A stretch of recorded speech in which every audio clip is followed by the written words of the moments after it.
स्वागत है दोस्तों आज की नई मजेदार कहानी में। तो चलिए शुरू करते हैं। सालों पहले एक नगर का राजा अपने राज्य में रात को अपना रूप बदलकर घूमता था।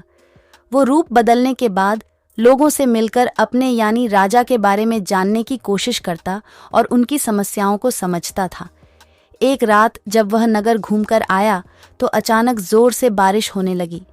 उसने देर के बिना एक गरीब के घर का दरवाजा खटखटाया।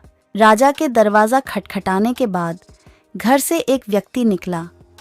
वह एक गरीब किसान था जो अपनी पत्नी और बच्चों के साथ रहता था। बारिश तेज थी तो किसान ने राजा को अंदर आने के लिए कहा। राजा ने घर में जाने के बाद पूछा, क्या आप मुझे कुछ खिला सकते हैं? मुझे बहुत तेज भूख लगी है। वो गरीब किसान और उसका परिवार 3 दिनों से भूखा था और उसके घर में एक भी दाना अन्न का नहीं था। किसान के मन में हुआ कि भले ही हम भूखे हैं लेकिन अपने अतिथि को यूं भूखा नहीं रख सकते। अब किसान ये सोच सोचकर बेचैन हो गया कि अपने अतिथि का पेट कैसे भरा जाए। तभी उसने घर के सामने वाली दुकान से चावल चुराने की तरकीब सोची। उसने सिर्फ अतिथि के लिए ही 2 मुट्ठी चावल लिया और उसे पकाकर राजा को खिला दिया।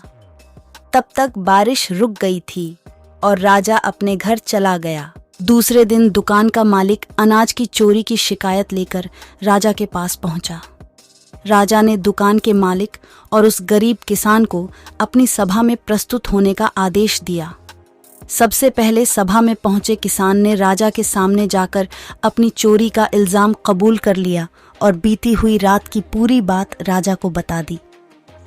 किसान राजा से कहता है कि मैंने चोरी की लेकिन मेरे परिवार ने उस अनाज का एक निवाला भी नहीं खाया। गरीब किसान की बातें सुनकर राजा बहुत दुखी हुआ और उसने किसान को बताया कि अतिथि के रूप में मैं स्वयं तुम्हारे घर आया था। इसके बाद राजा ने सभा में पहुंचे दुकानदार से पूछा कि क्या आपने अपने पड़ोसी को चोरी करते हुए देखा था?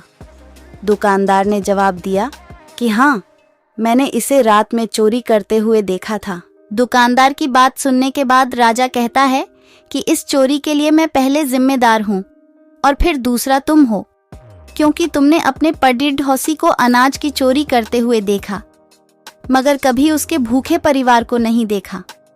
तुम अपने पड़ोसी होने का धर्म बिल्कुल निभा नहीं पाए। इतना कहने के बाद राजा ने दुकानदार को सभा से जाने के लिए कह दिया और किसान की अतिथि निष्ठा भाव को देखकर उसे 1000 सोने के सिक्के इनाम के रूप में दे दिया। कहानी से सीख, अगर कोई आसपास रहने वाले मुसीबत में है तो हमें उनकी मदद करनी चाहिए।